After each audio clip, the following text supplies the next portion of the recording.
Okay, hello Cloud Gurus and welcome to this lecture. In this lecture, we're all going to learn about Elastic Compute Cloud or EC2. And so this will be a theoretical lecture. In the rest of this section of the course, it's extremely hands-on. We're going to be going into the AWS console. We're going to be provisioning EC2 instances. We're going to be SSHing into them, and we're going to be turning them into little web servers. So you are going to learn an awful lot.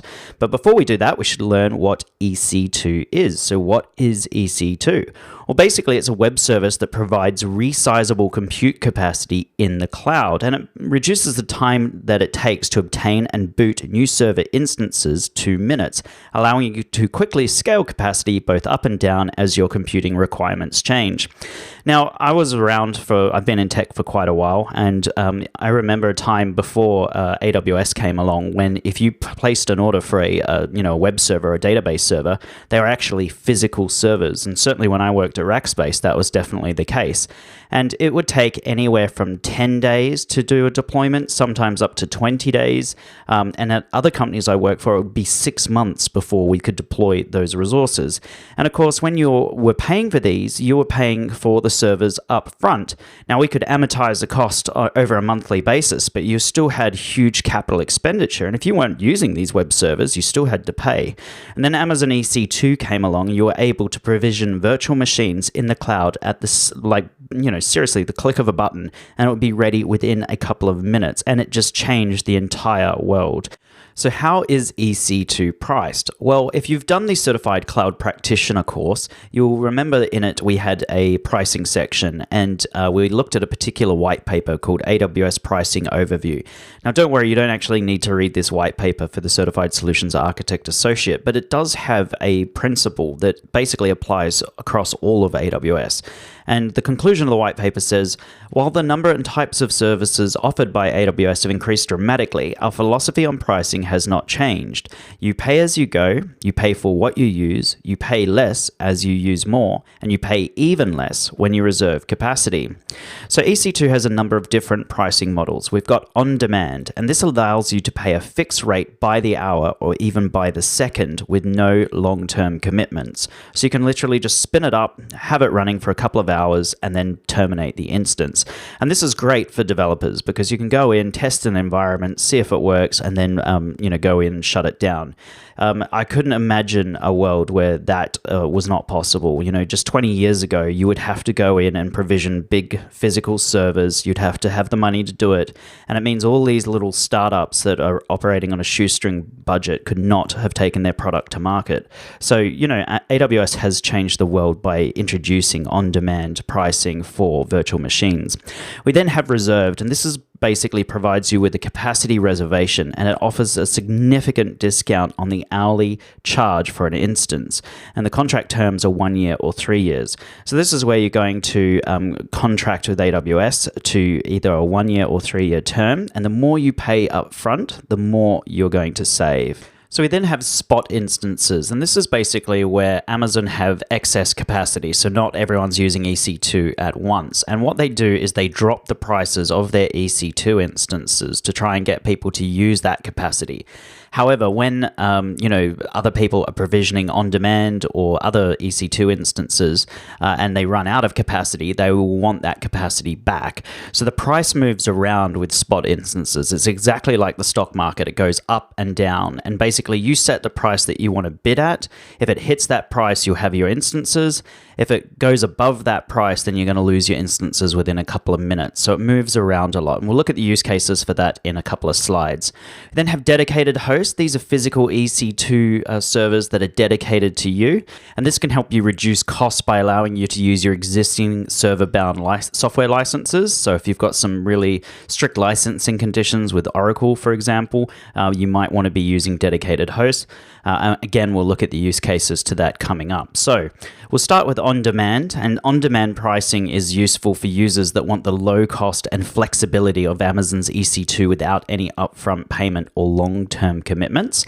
It's also good for applications with short-term, spiky, or unpredictable workloads that cannot be interrupted, and applications that are being developed or tested on for Amazon's EC2 for the first time. And we're basically going to be using on-demand for the rest of this course. course. So we're going to provision our EC2 instances, and then when we're finished, we're going to go in and terminate them. Moving on to reserved pricing. This is useful for applications with steady state or predictable usage, applications that require a reserved capacity, and users are able to make upfront payments to reduce their total computing costs even further. And reserved pricing comes in a number of different types. So we've got our standard reserved instances, and these offer up to 75% off on-demand instances, and the more you pay up front and the longer the contract, the greater the discount. We've got convertible reserved instances, and we're going to come to this, but basically the way EC2 works is you have a virtual machine, but you have different types of virtual machines. So you'll have ones that are very high RAM, with RAM utilization, or you have ones that have very, very good CPUs, and you can pick and choose, and they're called instance types. Now, with standard reserved instances, you can't convert one reserved instance to another. So if you get a T2 and you want to go over to an R4 or something like that, you can't do that with standard. With convertible, you can. So it allows you to change between your different instance types. We then have scheduled reserved instances, and these are available to launch within the time windows that you reserve. So maybe you run a school or something like that, and when everyone comes in at 9 o'clock and logs in, you need to scale, for 2 hours while you do the login. So you can actually schedule having reserved instances to a specific time window. So those are the three different types of reserved pricing. So spot pricing, like I said, this is Amazon selling off their excess capacity at a lower rate. So it's useful for applications that have flexible start and end times. So if Amazon suddenly want that capacity back and you're not willing to pay a certain price, what will happen is those EC2 instances will be terminated. So it's useful for applications that are only feasible at very, very low compute prices, and it's useful for users with urgent computing needs for large amounts of additional capacity. And then finally, we have our dedicated host pricing, and that's useful for regulatory requirements. So it might be that the government says that you cannot support multi-tenant virtualization. You have to use dedicated hosts. It's also great for licensing, which does not support multi-tenant virtualization or cloud deployment. So if you've got some really harsh Oracle licensing, for example, you might want to use dedicated hosts. And you can also be purchased on demand. So you can actually pay for your dedicated host by the hour. And they can be purchased as a reservation as well for up to 70% off of the on-demand price. So I mentioned before that we have all these different EC2 instances. So these are all the available instances today. Now, don't worry, you're never going to be tested on a particular type of instance, certainly not in the Certified Solutions Architect Associate exam.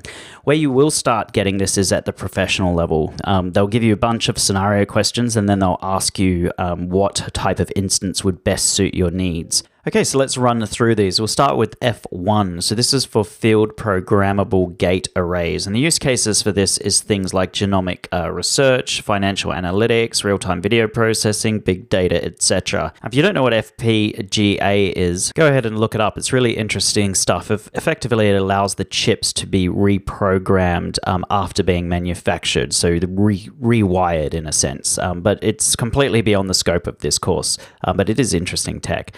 Moving on to so we've got the i3s. These are high-speed storage, and these are used for things like NoSQL databases, data warehousing, etc. Then got G3s. These are graphics intensive, and these are used for things like video encoding, 3D application streaming, etc. We've got H1s. These are high disk throughputs, useful for things like MapReduce-based workloads, distributed file systems such as HDFS and MapRFS. We then have T3s. These are our lowest cost general purpose instances, and we're going to be using the T3s throughout the rest of this course. And typically the use case for that is web servers, small databases, etc. We've got D2s. These are dense storage. These are used for file servers, data warehousing, and Hadoop. We've got R5. These are memory optimized, and these are useful for memory intensive apps or databases. We then have M5. This is for general purpose use, and typically use this for application servers. C5, these are compute optimized, and these are going to be useful for CPU intensive applications and databases. Got our P3s, these are graphics or general purpose GPUs. These are good for things like machine learning or Bitcoin mining, etc. Then got our X1, these are memory optimized, and these are useful for things like SAP HANA, Apache Spark, etc. We then have our Z1D, these are high compute capacity and high memory footprint, and they're ideal for electronic design automation, so EDAs, and certain relational database workloads with high per core licensing costs. We then have our A1s, these are ARM-based workloads, and this is useful for scale-out workloads for things like web servers. ARM is just basically a cheaper type of CPU, so it's useful for ARM-based workloads. We then have our U6 TB1, and these are used for bare metal. So don't worry, you don't need to understand what each instance is and does for the Certified Solutions Architect Associate exam. When you do go on to do DevOps Pro or SA Pro, you will have to understand this a little bit better. It is good to learn it now, though, and to help you learn it, I've just made a mnemonic. There's been so many mnemonics over the years, but this year for the 2019 mnemonic, we've got F for FPGA, I for IOPS, G for graphics, H for high disk throughput, T for general purpose, so think of a T2 or T3 micro, D for density, R for RAM, M, which is the main choice for your general purpose apps, C for compute, P for graphics, so think PICs, X for extreme memory, Z for extreme memory and CPU, ARM, A for ARM-based workloads, and U for bare metal. So how are you going to remember that? Well, it's Fight Dr. McPixie AU. So here is Dr. McPixie. You can tell that she's a doctor because she's got a stethoscope. She's from Scotland because she's wearing the tartan, sort of clothes. So that's Mick. She's a pixie, so you can clearly see the pixie with the wings. And then I did AU. So AU could either be Austin or it could be Australia. It's whatever you want to use to remember AU. Our offices are in both Austin, Texas, as well as in Melbourne, Australia. So maybe that's the way you remember it, the A Cloud Guru offices. So you're going to go fight this Dr. McPixie in Australia or in Austin. So that's how you can remember all the different instance types. Like I said, it's not really important for the Certified Solutions Architect Associate exam. It is important when you go on and do the professionals. And I will just say one thing, these numbers here will change throughout the year. Again, you don't need to remember the numbers or anything like that. So an F1 might become an F2 or an R5 might become an R6. But it doesn't matter. The numbers are basically just the generations. So this is the 5th generation of the memory optimized instance. So on to my exam tips. So the first one is just remember what EC2 is. It's virtual machines in the cloud. It's a web service that provides resizable compute capacity. And Amazon EC2 reduces the time required to obtain and boot new servers instances to minutes from previously from days or even months, depending on where you worked, allowing you to quickly scale capacity both up and down as your computing requirements change. So remember what EC2 is, and we're going to spin up a EC2 instance in the very next lecture. Remember the different pricing types. So we've got on-demand, we've got reserved, we've got spot, and we've got dedicated host. On-demand is where you pay an hourly or by second rate. Reserved is basically where you sign a 1 or 3 year contract, and the more you pay up front, the better discount you get. Spot moves around like the stock market and really just depends on Amazon's own supply and demand.